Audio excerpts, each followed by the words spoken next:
The storm was relentless. Cold sheets of rain battered the windows of the small-town police station, each drop a drumbeat of impending dread. The dim glow of fluorescent lights flickered occasionally, casting eerie shadows across the sterile walls. The only sound that pierced the heavy silence inside was the soft hum of the coffee machine and the occasional creak of old wooden beams groaning under the weight of the weather. Inside, Sergeant John Matthews sat hunched over his desk, his tired eyes scanning a stack of routine paperwork. He had always preferred the quiet of night shifts. No radio chatter, no alarms, just the steady rhythm of filing reports and keeping an eye on the sleepy town. It was a peaceful existence. He had seen too much in his years of service to be drawn into the thrills of police drama. For him, quiet was good, quiet was safe. But tonight, the quiet felt different. The oppressive storm outside seemed to seep through the walls, casting an unsettling stillness over the station. Matthews shifted in his chair, rubbing his eyes. His thoughts wandered to the comfort of his small home, where he could listen to the rain from his couch, maybe catch a few hours of sleep. As his pen scratched over the final report of the night, a low, insistent scratching sound came from the front door. Matthews froze. The storm outside was so loud it had masked any sounds, but now something or someone was definitely at the door. He glanced at the clock. It was just past midnight. Rising slowly, Matthews made his way to the door. The hairs on the back of his neck stood up, a sensation he hadn't felt in years. He wasn't sure why, but something about the night had unsettled him. He opened the door cautiously. Standing in the doorway was a German shepherd, its fur soaked from the rain, its breathing heavy and labored.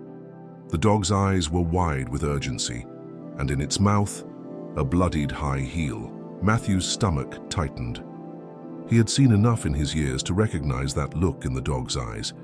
This wasn't a stray or an animal caught in the storm. The dog had been on a mission, and now it had brought him a clue, an ominous, bloody clue. He knelt down slowly, taking the heel from the dog. The metal clink of the heel hitting the tile floor echoed through the silent station. As he inspected it, he realized the blood wasn't fresh, but it was enough to raise alarm.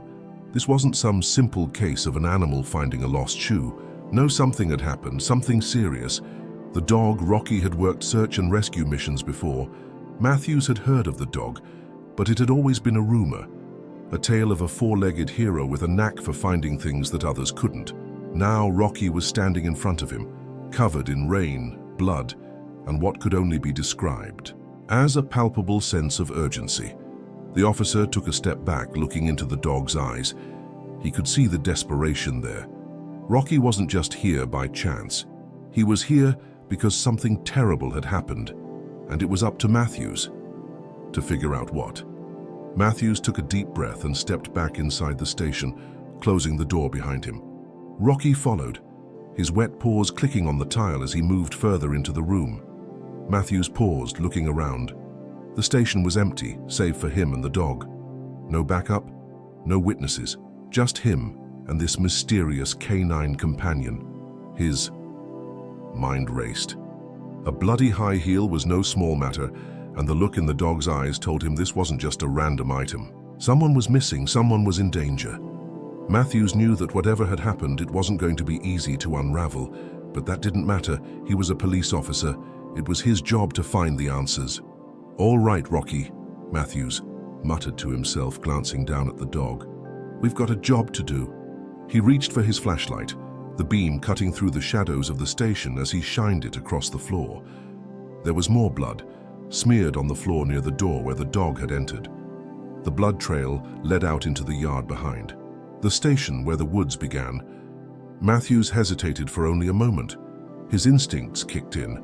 He grabbed his rain jacket, pulled it on, and secured his belt. Rocky was already at the door, whimpering slightly, his nose twitching as if he was anxious to go. "Stay close, boy," Matthews muttered, opening the door and stepping outside. The rain hit him immediately, a cold slap against his face. The wind howled, whipping the rain sideways as Matthews and Rocky stepped into the yard. The police station was situated on the edge of town, with dense woods stretching out behind it. The storm had flooded parts of the yard, making the ground soft and slippery. The trees loomed like dark, twisted sentinels in the storm's fury. Rocky darted forward, his keen nose leading him toward the edge of the woods. Matthews followed closely behind, the flashlight beam slicing through the downpour, illuminating the path ahead. The ground was muddy, sucking at his boots with every step, but he kept going.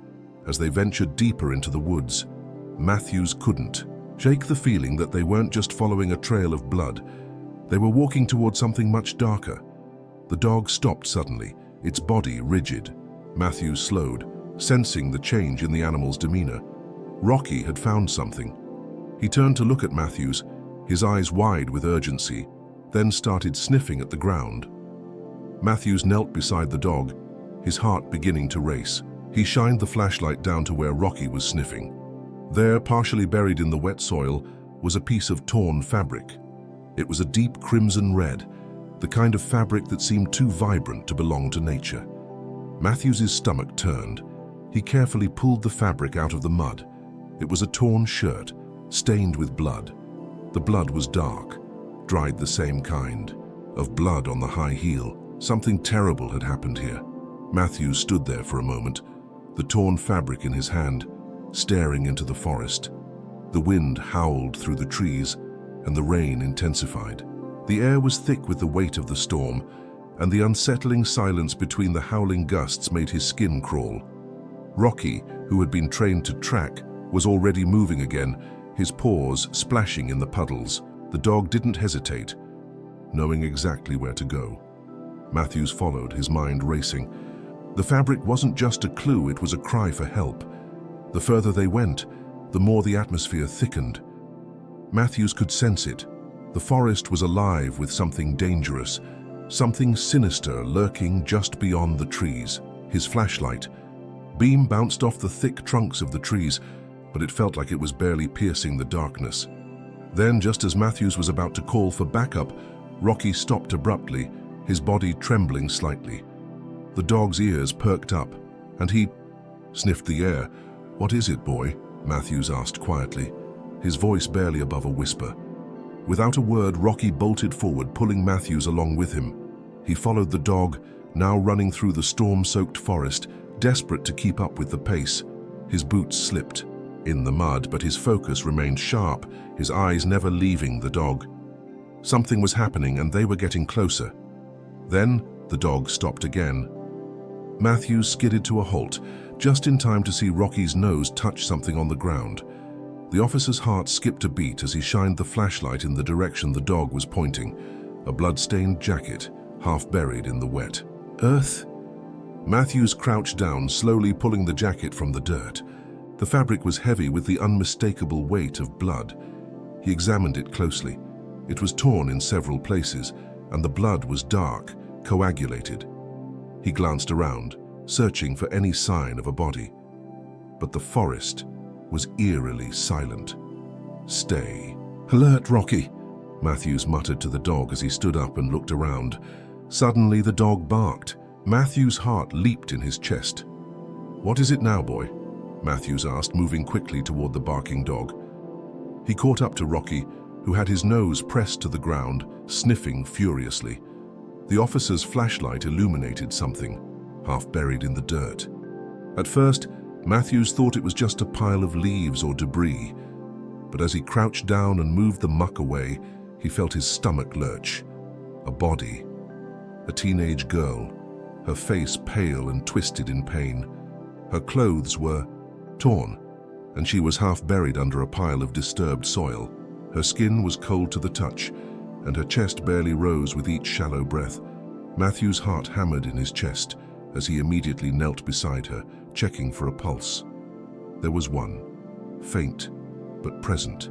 He couldn't tell if she had been buried alive or if she had just been left to die, but either way, this girl was a survivor. He pulled his radio from his belt, his voice steady but urgent. "This is Sergeant Matthews. I need backup. I have a young female, unconscious, possibly injured. Send medical and secure the perimeter. We have a crime scene." As he waited for the response, he looked down at the girl. There was something about her that struck him as familiar, but he couldn't place it. She had no identification on her, and her face was smeared with dirt, making it harder to recognize her, but there was something about the bruises on her wrists that suggested she had been bound at one point. Rocky stood by Matthew's side, his head low, watching the girl intently. The dog's gaze was unwavering, as if to say that they weren't done yet. There was still more to uncover. As Matthews gently turned the girl onto her back, trying to assess the extent of her injuries, he noticed something strange. Her hands were clenched around something. Her fingers stiffened in a death grip. He carefully pried her hands open, his fingers trembling slightly. A key. It was small and old-fashioned, made of brass. Matthews examined it quickly, but couldn't figure out what it was for. He pocketed it for later examination, his mind already working through the possibilities. But just as he was about to check the girl's pulse again, the distant sound of a siren pierced the air. Backup had arrived. The storm, which had seemed to cover up all other sounds, now stood still for a moment, allowing the reality of the situation to settle in. The girl's breathing was slow, but her body was warm. Matthews had just enough time to make sure she was secure and wrap her in his jacket when the emergency medical team arrived. They worked quickly, moving the girl onto a stretcher and preparing her for transport. Matthews stood to the side, giving them room to work, but he couldn't shake the feeling that something was terribly wrong. There were too many questions, too many pieces missing from the puzzle, and the key the girl was clutching only added to the mystery. "Sergeant, what happened here?" one of the medics asked as they moved the girl. "I'm not sure yet," Matthews replied, glancing at the dog, who was now sitting by his side, watching everything intently.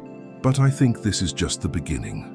The rain continued to fall as the medical team transported the girl to the hospital, but Matthews stayed behind, his focus sharp. He stood in the middle of the woods, the flashlight casting long, eerie shadows as he examined the area where the girl had been found. Rocky walked around him in a tight circle, sniffing the air. "Let's see if we can figure out where she came from," Matthews muttered. As they moved further into the woods, Matthews noticed signs of more disturbance, fresh footprints in the mud, large and heavy, as though someone had been dragged through the underbrush. There was something unnatural about the way they were spaced, too erratic to be from a person walking willingly. He followed the trail, his flashlight cutting through the dark. The footprints led to a small, decrepit cabin hidden deep in the woods, obscured by overgrown foliage. Matthew's pulse quickened. There was no way anyone could live here in this storm, especially not with the way the footprints led here. He motioned for Rocky to stay back, then approached the cabin cautiously, his flashlight sweeping over the broken-down structure. Matthews stood at the threshold of the dilapidated cabin, the rain pounding around him like the beat of a drum. He glanced back at Rocky, who was sitting a few paces behind, his ears perked up, alert to any movement. The dog was more than just a companion. He was an invaluable partner in moments like these, where every decision mattered. He reached out slowly, his fingers brushing the old wooden door. The cabin was weathered, the paint long since peeled away, leaving the wood beneath gray and splintered. The door groaned as Matthews pushed it open, the sound grating in the otherwise quiet night. Inside, the air was thick with the smell of mildew and dust, but there was something else, something metallic, faint but unmistakable, the smell of blood. Matthews moved cautiously inside, his flashlight cutting through the gloom. The beam flickered over the interior, revealing a small, sparsely furnished room. The remnants of what might have once been a living space were scattered. Around an old chair, a rusted stove, a torn rug on the floor. The walls were adorned with peeling paper, and everything about the place seemed forgotten, abandoned. But the blood trail led to the far corner of the room, where a faded rug was half rolled back. Matthews's heart skipped a beat. He could see the faint outline of something beneath it. He approached slowly, each step measured. With one swift motion, he pulled back the rug to reveal what lay hidden underneath. A trap door. He felt a surge of adrenaline. This was no ordinary cabin. This was a place meant to conceal something or someone. Rocky padded up beside him, sniffing at the edge of the trap door, his nose twitching. Matthews didn't hesitate. He grabbed the rusted handle and pulled. The trapdoor creaked open, revealing a dark, narrow staircase descending into the earth. Cold air rushed up from the depths, and the metallic scent of blood grew stronger, now unmistakable. Matthews felt the weight of what he was about to step into, but he pushed the fear aside. There was no turning back now. "Stay close, Rocky," he muttered, his voice low but steady. He descended the stairs cautiously, his flashlight illuminating the stone walls of what appeared to be some sort of underground cellar. The stairs creaked under his weight, but there was no other sound save for the soft thudding of his own heartbeat. He reached the bottom, his shoes sinking into the damp, cold ground. The cellar was small, lined with old wooden crates, discarded, tools and a single dim light hanging from the ceiling. In the center of the room lay something that made Matthews's blood run cold, a large metal box covered in stains. As Matthews stepped closer, the flashlight flickered once more, revealing the unmistakable shape of a body inside the box. The girl? Her clothes were torn even more, and her hands were bound in a way that suggested she had been restrained for a long period of time. Matthew's heart pounded as he reached into the box. He could see the girl's chest rising and falling, shallow and weak but alive. He quickly untied the ropes that bound her, feeling her skin cold to the touch. He pulled her out of the box, cradling her in his arms as he assessed her condition. The girl stirred slightly, her eyes fluttering open for a moment, confusion and fear evident in them before she slipped back into unconsciousness. He had no time to waste. He pulled out his radio again. "Dispatch, this is Sergeant Matthews. I have found the victim. She's alive, but we need immediate medical attention. Get a team down here now. I need backup and we need to secure the scene." The storm raged on, but now there was no hiding from what Matthews had uncovered. He had to act fast. As he gently moved the girl into a more comfortable position, Rocky stood watch, growling softly under his breath. "Stay alert, boy," Matthews whispered, his fingers pressing against the girl's wrist. Her pulse was weak but steady. It was a small comfort, but it was enough. He carefully wrapped her in his jacket and called for the backup that was now en route. He wasn't about to leave her here. This cabin, buried in the woods and hidden beneath layers of earth, wasn't just some isolated hideout. It was a place of imprisonment. Matthews turned his attention back to the room, scanning for any clues. That could help him track down whoever was responsible for this. His eyes lingered on the metal box, its lid slightly ajar. He took a deep breath and approached it again, opening it fully this time. There, nestled inside, was more than just a bloodied shirt or a broken pair of shoes. There was a weapon, a small but deadly-looking knife. It was covered in fresh blood, and Matthews's stomach churned as he realized the significance. This wasn't just a random kidnapping, it was calculated. Whoever had done this had intended for the girl to disappear forever and had made sure to cover their tracks. He carefully pocketed the knife, his fingers trembling slightly. There was no mistaking it. This was the kind of thing a professional criminal would use, someone with experience and a ruthless streak. Matthews turned back to the girl. "Hang on," he whispered to her as if she could hear him. "We're getting out of here." The backup team arrived within minutes, their sirens cutting through the night as they made their way down the muddy road. Matthews was already outside, waving them in. He helped them move the girl into the ambulance, and for a moment he could breathe easier. She was in good hands now, but his work wasn't over. "Keep her stable," he ordered the medics, "and get a team ready to search the area. We're not done here." He glanced back at the cabin, knowing that the person responsible for this crime was still out there, and he wasn't about to let them slip away. "Let's move," Matthews said, turning toward the rest of his team. The manhunt had begun. Trail led Matthews and his team through the storm-soaked streets, their flashlights cutting through the night. Every corner, every alley seemed like a potential hideout, a place where the suspect could be hiding, waiting for the right moment to strike again. But Rocky wasn't about to let that happen.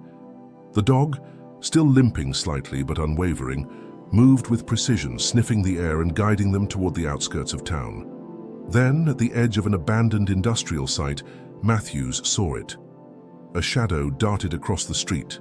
A man, tall and imposing, moving with the kind of speed that suggested he had nothing to lose. "Freeze!" Matthews shouted, pulling his weapon. The man didn't stop. Instead, he bolted toward the shadows, disappearing into the darkness. "Get after him!" Matthews barked. The chase was on.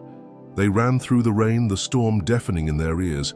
Matthews was gaining ground, but the suspect was quick, dodging behind crates and dumpsters. Rocky was ahead, his instincts guiding him through the maze of old machinery and broken structures. The dog's bark echoed through the industrial lot as it cornered the suspect. "Down, now," Matthews ordered. The suspect froze, hands raised in surrender. Matthews stepped forward, his heart still racing from the chase. "Put your hands behind your back," Matthews commanded. "You're under arrest for kidnapping, assault, and attempted murder." The man didn't resist. Matthews grabbed him, roughly, pulling his arms behind his back and slapping the cuffs on. The man was panting heavily, sweat mixing with the rain that poured down from the sky. "You messed with the wrong town," Matthews muttered. As the suspect was led away, Matthews stood in the rain, catching his breath. Rocky was at his side, still vigilant, still watching, as though the storm hadn't even fazed him. The next few days were a blur of paperwork, interviews, and medical examinations. The girl, whose name was Emily, had made it through the night. She was recovering in the hospital, and although her memory of the events was still foggy, she was safe. The town was in shock, but thanks to Matthews and his loyal partner, justice had been served. The suspect, an escaped convict with a history of violence, was now in custody, and the storm that had raged both outside and within was finally over. The community held a small ceremony in Matthews's honor. He didn't want the attention, but the applause for Rocky, who had been key to the investigation, was impossible to ignore. The dog had saved a life, and the bond between them was unbreakable. And as Matthews stood there watching the dog receive a medal for bravery, he couldn't help but feel that, in the end, it was not just the badge that made him a hero. It was the loyalty, the courage, and the unshakable bond between a man and his dog. "Good job, boy," Matthews whispered, his hand resting on Rocky's head. The storm was over, and in the calm that followed, Matthews knew that whatever came next, he would face it with Rocky by his side.